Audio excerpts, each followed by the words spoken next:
Friends, எப்படி இருக்கீங்க? Welcome to Karthik show. இன்றைக்கி நம்ம இந்த வீடியோவில் டீப் ஏஜென்ட்ஸ் அப்படின்னு என்னங்கிறத பற்றி பார்க்க போகிறோம். நம்ம சேனல் வந்து ஏஐ ஏஜென்ட்ஸை பற்றி நிறைய வீடியோஸ் போட்டிருக்கோம். பட் இந்த டீப் ஏஜென்ட்ஸ் வந்து AI agents normal AI agents காட்டிலையும் எப்படி வித்தியாசமானது, இது எப்படி இயங்குது, ஏன் இது ரொம்ப முக்கியமாக பேசப்படுது அப்படிங்கிறத பற்றி இந்த வீடியோவில் சுருக்கமாக ரொம்ப பிகினர் ஃப்ரெண்ட்லியாக பார்க்க போகிறோம். வீடியோக்குள்ளே போகலாம். Stay tuned.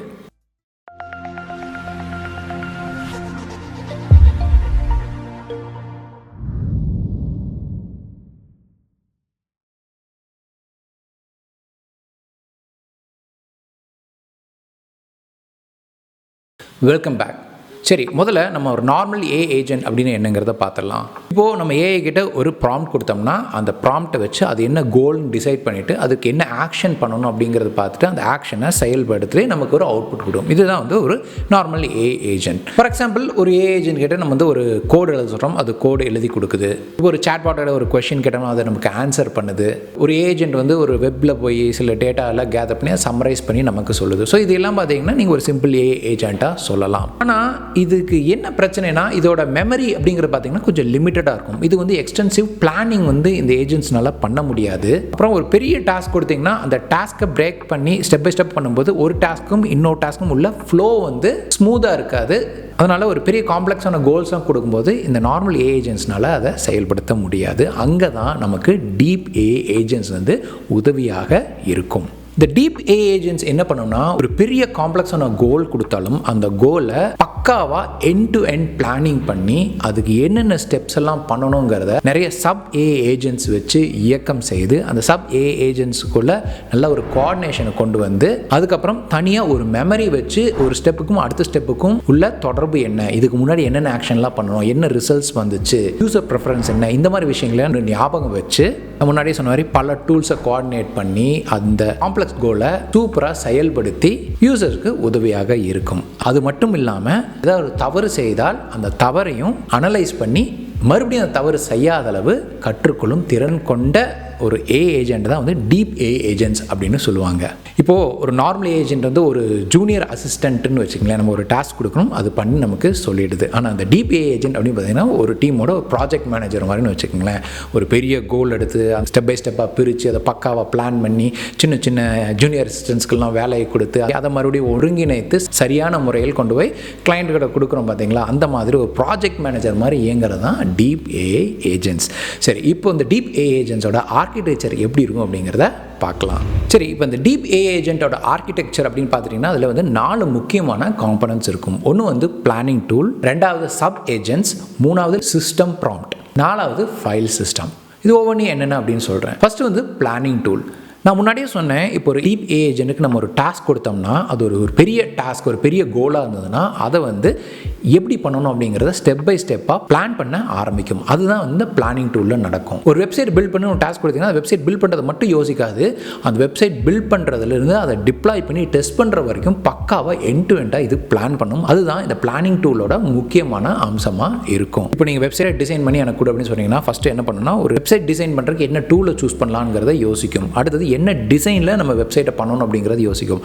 அப்புறம் அந்த டிசைனுக்கு தகுந்த மாதிரி வெப்சைட்டை கோட் பண்ணணும். அப்படி கோட் பண்ணி உருவாக்கப்பட்ட வெப்சைட்டை டெஸ்ட் பண்ணணும். டெஸ்ட் பண்ணதுக்கப்புறம் சரியான முறையில் அதை டிப்ளாய் பண்ணணும். டிப்ளாய் பண்ணிவிட்டு மறுபடியும் ப்ரொடக்ஷனில் எப்படி இயங்குது அப்படிங்கிறத டெஸ்ட் பண்ணணும். இந்த மாதிரி ஸ்டெப் பை ஸ்டெப்பாக பண்ணணும் அப்படிங்கிறத இந்த பிளானிங் டூல் வந்து உருவாக்கும். இது வந்து ஒரு டீப் ஏஐ ஏஜென்ட்டோட முக்கியமான ஸ்டார்டிங் பாயிண்ட்டாக இருக்கும். நம்ம அடுத்து பார்க்குறது சப் ஏஜென்ட்ஸ். இப்போது இந்த பிளானிங் டூல் வந்து நிறைய ஸ்டெப் பை ஸ்டெப்பாக பிரிச்சதுன்னா அந்த ஒவ்வொரு ஸ்டெப்பையும் ஒரே ஏஜென்ட் பண்ணாது, அங்கே வந்து பல சப் ஏஜென்ட்ஸ் வேலை செய்யும். நம்ம வெப்சைட் பண்ணுறதுல பார்த்தீங்கன்னா அந்த எந்த வெப்சைட் பில்டர் பயன்படுத்தலாம் ஒன்று ரிசர்ச் பண்ண சொன்னால் அதுக்கு ஒரு ரிசர்ச்சிங் ஏஜென்ட் இருக்கும். டிசைன் சூஸ் பண்ணலாம்னு ஒன்று சொன்ன பார்த்தீங்களா, அந்த ஸ்டெப்புக்கு ஒரு டிசைனிங் ஏஜென்ட் பயன்படுத்தப்படும்.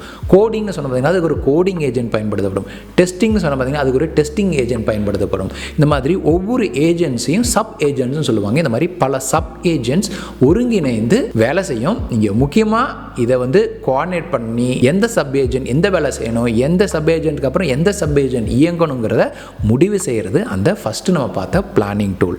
இப்போ நம்ம அந்த ப்ராஜெக்ட் மேனேஜர் எக்ஸாம்பிளே பார்த்தோம்னா ப்ராஜெக்ட் மேனேஜர் தான் இந்த பிளானிங் டூல் அப்படின்னா சப் ஏஜென்ட்ஸ் எல்லாம் அவங்க டீமில் இருக்கிற டீம் மெம்பர்ஸ் மாதிரின்னு வச்சுக்கிங்களேன். அடுத்தது சிஸ்டம் ப்ராம்ப்ட். சிஸ்டம் ப்ராம்ப்ட் அப்படின்னு பார்த்தீங்கன்னா, இப்போது நம்ம சேனல்லே நிறைய சாட்பாட்டில் பில்ட் பண்ணி டியூட்டோரியல் பண்ணியிருக்கோம். அதில் பார்த்தீங்கன்னா இப்போ ஒரு ஃபார் எக்ஸாம்பிள் இப்போ ஒரு சாட்பாட் வந்து ஒரு ஹெல்த் கேர் சம்மந்தப்பட்ட சாட்பாட், அதாவது மெடிக்கல் சம்மந்தமாக நீங்கள் அதை கேள்வி கேட்கணும் பதில் கொடுக்குற சாட்பாட்டை நீங்கள் பில்ட் பண்ணுறீங்கன்னு வச்சுக்கோம். இப்போ யூசர் வந்து அது இந்த சாட்பாட் கிட்ட ஒரு கொஷின் கேட்குறாங்க, இந்த டிசீஸ்க்கு என்ன காரணம் அப்படின்னு ஒரு கேள்வி கேட்குறாங்கன்னா அந்த ப்ராம்ப்ட் வந்து அப்படியே டைரெக்டாக அந்த சாட்பாட்டுக்கு பிரெயினாக இருக்க எல்எல்எம்க்கு போகாது. அது போகிறதுக்கு முன்னாடி இன்னொரு ப்ராம்ப்டை வந்து அந்த யூசர் கொஷின் கூட ஆட் பண்ணுவாங்க. அது வந்து இன்பில்ட்டாக சிஸ்டமில் இருக்கும். இதுக்கு எடுத்துக்காட்டுக்கு இந்த ஹெல்த் கேர் சாட்பாட்டுக்கு என்ன சொல்லுவாங்கன்னா, you are a health care specialist, you going to answer the user query in a professional way, validate the results before you answer அப்படிங்கிறத ஒரு டெம்ப்ளேட் மாதிரி சிஸ்டம் ப்ராம்ப்ட் மாதிரி ஆட் பண்ணி அதுக்கப்புறம் யூசர் query-யை கொடுப்பாங்க. அதாவது இது ஈஸியாக தமிழில் புரியுற மாதிரி சொல்லணும்னா, நீ ஒரு ஹெல்த் கேர் சாட்பாட், நீ வந்து யூசர் கேட்குற கேள்விகளுக்கு ரிசர்ச் பண்ணி சரியான பதிலை சரியான முறையில் யூசருக்கு பதில் கொடுப்ப அப்படிங்கிறத ஒரு ப்ராம்ப்டை போட்டுட்டு அதுக்கப்புறம் யூசர் query கொடுப்பாங்க. ஸோ இப்படி பண்ணும்போது எல்எல்எம் அப்படிங்கிறது பார்த்துட்டிங்கன்னா ஒரு பொதுவான தகவல் வைத்து ட்ரெயின் செய்யப்பட்ட ஒரு லார்ஜ் லாங்குவேஜ் மாடல்னு வச்சுக்கலேன். அதுக்கிட்ட என்ன மாதிரி பதில் கொடுக்கணுங்கிறத நம்ம வந்து எக்ஸ்பிளிசிட்டாக சொன்னோம்னா தான் அதுக்கு வந்து கொஞ்சம் புரிஞ்சுக்கும். ஏன்னா நம்ம சாட்பாட் வந்து ஹெல்த் கேர் சாட்பாட், ஸோ அந்த எல்எல்எம் கிட்ட சொன்னால் நீ ஒரு ஹெல்த் கேர் சாட்பாட் அப்படிங்கிறத நம்மகிட்ட வந்து அதுக்கிட்ட ஞாபகப்படுத்தணும்னு வச்சுக்கங்களேன். ஸோ இந்த மாதிரி சில சிஸ்டம் ப்ராம்ப்ட்ஸ் வந்து இன்பில்ட்டாக அந்த ப்ராம்ப்ட் வந்து சிஸ்டம்க்கு உள்ளே போகும். அதுதான் வந்து எல்எல்எம்க்கு அனுப்பப்பட்டு அதுக்கப்புறம் யூசர் query போய் அதுக்கான பதிலை வந்து அதை எடுத்து கொடுக்கும். இந்த மாதிரி டீப் ஏ ஏஜென்ட்ஸுக்கு சில சிஸ்டம் ப்ராம்ப்ட்ஸ் அப்படிங்கிறது ரொம்ப அவசியம். இப்போ நம்ம இதுக்கு முன்னாடி பார்த்த வெப்சைட் பில்டர் அந்த எடுத்துக்காட்டில் பார்த்தோம்னா ரிசர்ச்சிங் ஏஜென்ட் அப்படின்னு யூஸ் பண்ணி அந்த ரிசர்ச்சிங் ஏஜென்ட்டுக்கு நார்மலான ஒரு யூசர் ப்ராம்ப்ட் போகிறதுக்கு முன்னாடி இந்த சிஸ்டம் ப்ராம்ப்ட் ஒன்று போகும். அது என்ன சொல்ல, you are a research agent அப்படின்னு இருக்கும். அதுக்கப்புறம் இந்த டிசைனிங் டூல் ஏஜென்ட் கிட்ட வந்து you are a website designing agent அப்படின்னு போகும். இந்த கோடிங் ஏஜென்ட்டுக்கு போகும்போது you are a coding agent அப்படிங்கிற எக்ஸ்பிளிசிட்டாக சொல்லி ஒரு சிஸ்டம் ப்ராம்ப்ட் போகும். ஸோ இந்த மாதிரி ஒவ்வொரு சப் ஏஜென்ட்ஸுக்கும் சில சிஸ்டம் ப்ராம்ப்ட்ஸ் வந்து இன்பில்ட்டாக இருக்க வேண்டியது அவசியம். அது டீப் ஏ ஏஜென்ட்ஸோட ஒரு முக்கியமான பகுதியாக இருக்கும். இந்த சிஸ்டம் ப்ராம்ப்ட்ஸை வச்சு தான் ஒரு ஏஜென்ட் எப்படி இயங்கணுங்கிறத அது முடிவு பண்ணும், அதோட பிஹேவியர் எப்படி இருக்குன்னு முடிவு பண்ணும், அது என்ன பண்ணணுங்கிறத முடிவு பண்ணும், எந்த மாதிரி யூசருக்கு ஒரு ரெஸ்பான்ஸ் கொடுக்கணும் அப்படிங்கிறதையும் முடிவு பண்ணும். ஸோ இது எல்லாம் பண்ணுற சிஸ்டம் ப்ராம்ப்ட்ஸ் அப்படிங்கிறது ரொம்ப முக்கியம். அடுத்தது ஃபைல் சிஸ்டம். இந்த ஃபைல் சிஸ்டம் அப்படிங்கிறது தான் வந்து ஒரு மெமரின் மாதிரியே வச்சுங்களேன். என்னென்ன பிளான் பண்ணணும் அப்படின்னு ஸ்டெப் பை ஸ்டெப் சொன்னோம்னா அந்த ஸ்டெப்ஸை எல்லாம் ஞாபகம் வச்சுக்கும். ஒரு ஸ்டெப்போட அவுட்புட் என்ன அப்படிங்கிற ஒரு இடத்துல சேவ் பண்ணி வைக்கும். அதுக்கப்புறம் ஏதாவது ஒரு யூசர் ப்ரிஃபரன்ஸ் இருந்ததுன்னா அதை சேவ் பண்ணும். இந்த மாதிரி பல ஸ்டெப்ஸ் ஒன்றுக்கு அப்புறம் ஒன்று இயங்கும் போது அதுக்குள்ளே கோஆர்டினேட் பண்ணுறதுக்கு தேவையான எல்லா டேட்டா இன்ஃபர்மேஷன்ஸ் எல்லாத்தையுமே வந்து இந்த ஃபைல் சிஸ்டத்தில் தான் சேவ் பண்ண வைக்கும். ஸோ இந்த மெமரி அப்படிங்கிறது ஒரு டீப் ஏ ஏஜென்ட்ஸ்க்கு ரொம்ப முக்கியமான விஷயமா இருக்குது. ஸோ இந்த மாதிரி 4 முக்கியமான பகுதிகள் கொண்டதான் இந்த டீப் ஏ ஏஜென்ட்ஸ். ஒன்று வந்து பிளானிங் டூல், 2வது சப் ஏஜென்ட்ஸ், 3வது சிஸ்டம் ப்ராம்ப்ட்ஸ் அண்ட் 4வது ஃபைல் சிஸ்டம். இப்போ உங்களுக்கு டீப் ஏ ஏஜென்ட்ஸோட ஆர்கிடெக்சர் என்ன அப்படிங்கிறது புரிஞ்சிருக்கும். நிறைய நிறுவனங்கள் அப்படிங்கிறது பார்த்தீங்கன்னா இந்த டீப் ஏஜென்ட்ஸை தான் ஃபோக்கஸ் பண்ணுறாங்க. அவங்களுக்கு ஒரு சாஃப்ட்வேர் கிரியேட் பண்ணணும்னா அந்த டீப் ஏ ஏஜென்ட் ஸ்டாண்டர்டை ஃபாலோ பண்ணணுங்கிற எதிர்பார்க்குறாங்க. ஸோ ஒரு டீப் ஏஜென்ட் பற்றி தெரிஞ்சுக்கிறது, அதை எப்படி உருவாக்கணும், அது எப்படி இயங்குது அப்படிங்கிறதெல்லாம் புரிஞ்சுக்கிறது வந்து ரொம்ப முக்கியமானதாக இருக்குது. ஸோ நம்ம இந்த வீடியோவில் டீப் ஏ ஏஜென்ட்டோட அடிப்படையான விஷயங்களை பற்றி பிகினர் ஃப்ரெண்ட்லியாக பார்த்துருக்கோம். இனி வரும் வாரங்களில் டீப் ஏ ஏஜென்ட்டை எப்படி உருவாக்கலாம் அப்படிங்கிறதையும் நம்ம டீட்டெயிலாக பார்க்கலாம். அதுக்கு நீங்கள் நம்ம சேனலை சப்ஸ்கிரைப் பண்ணிக்கோங்க. இந்த வீடியோ எப்படி இருக்குது அப்படிங்கிறத கமெண்ட் பாக்ஸில் கருத்தாக சொல்லுங்கள். இந்த வீடியோ பற்றி ஏதாவது கேள்விகள் இருந்தாலும் கமெண்ட் பாக்ஸ் சொல்லுங்கள். இந்த வீடியோ உங்களுக்கு பிடிச்சிருந்ததுன்னா லைக் பண்ணுங்கள். இது வேறு யூஸ்ஃபுல்லாக இருக்குன்னு நினச்சிங்கன்னா இப்போ ஷேர் பண்ணுங்கள். இன்னும் நல்ல வீடியோ மறுபடியும் பார்க்குறேன். அடுத்தது கார்த்திக் சைனிங் ஆஃப். பாய். நீங்கள் ஏஐ துறையில் வேலை செய்யணும், மெஷின் லேர்னிங் கற்றுக்கணும் அப்படிங்கிற ஆர்வலராக இருந்தாலோ, இல்லை வந்து ப்ரோக்ராமிங் துறைக்கு போகணும்னு எனக்கு ப்ரோக்ராமிங்கே தெரியல அப்படின்னு நீங்கள் நினைக்கிறவங்க இருந்தாலோ, உங்களுக்கு ஈஸியாக சுலபமாக கற்றுக்கொள்ளும் விதத்தில் இருக்கிற ஒரு ப்ரோக்ராமிங் லாங்குவேஜ் பார்த்திங்கன்னா பைத்தான் தான். மேலும் இந்த பைத்தான் வந்து மெஷின் லேர்னிங் மற்றும் ஆர்டிஃபிஷியல் இன்டெலிஜென்ஸ் செயல்படுத்துறதுக்கு பெரிதளவில் பயன்படுத்தப்படுது.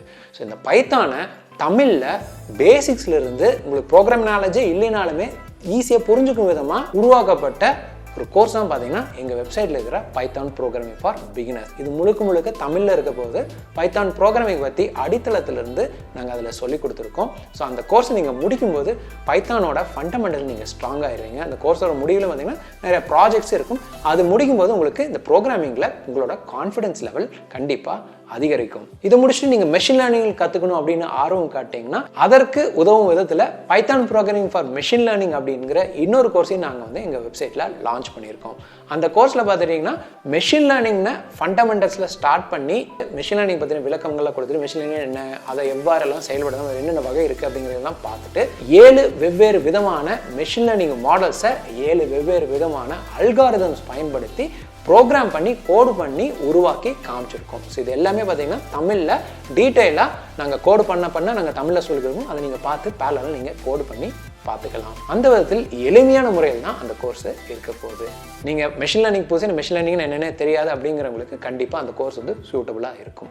அதோட அட்வான்ஸ் வெர்ஷனான அந்த டீப் லேர்னிங், ஜென்ரேட்டிவ் AI இதை பற்றி நாங்கள் அந்த கோர்ஸில் கவர் பண்ணல. பட் அது சம்மந்தமான கோர்ஸ் வந்து ஃபியூச்சரில் வரும். அது வந்த உடனே அதோட லிங்க் நான் டிஸ்கிரிப்ஷன் கொடுக்குறேன். 2 கோர்ஸில் உங்களுக்கு எந்த கோர்ஸ் வேணாலும் நீங்கள் என்ரோல் பண்ணிக்கலாம். இந்த கோர்ஸ் நீங்கள் ஒன்ஸ் பர்ச்சேஸ் பண்ணி உங்களுக்கு லைஃப் டைம் ஆக்சஸ் இருக்குது. இந்த 2 கோர்ஸையுமே நீங்கள் வாங்கணும் அப்படின்னு முடிவு பண்ணிங்கன்னா இதை தனித்தனியாக வாங்குறத விட எங்களோட வெப்சைட்டில் பைத்தான் ப்ரோக்ராமிங் பேக்கேஜ் அப்படின்னு 2 கம்பைன் பண்ணி நாங்கள் ஒரு பேக்கேஜாக கொடுத்துருக்கோம். ஸோ அப்படி வாங்கும்போது இந்த 2 கோர்ஸையும் தனித்தனியாக வாங்குறது காட்டிலையுமே மலிவான விலையில் கிடைக்கும். இது அனைத்துக்கான லிங்கையும் நான் வந்து டிஸ்கிரிப்ஷனில் கொடுக்குறேன்.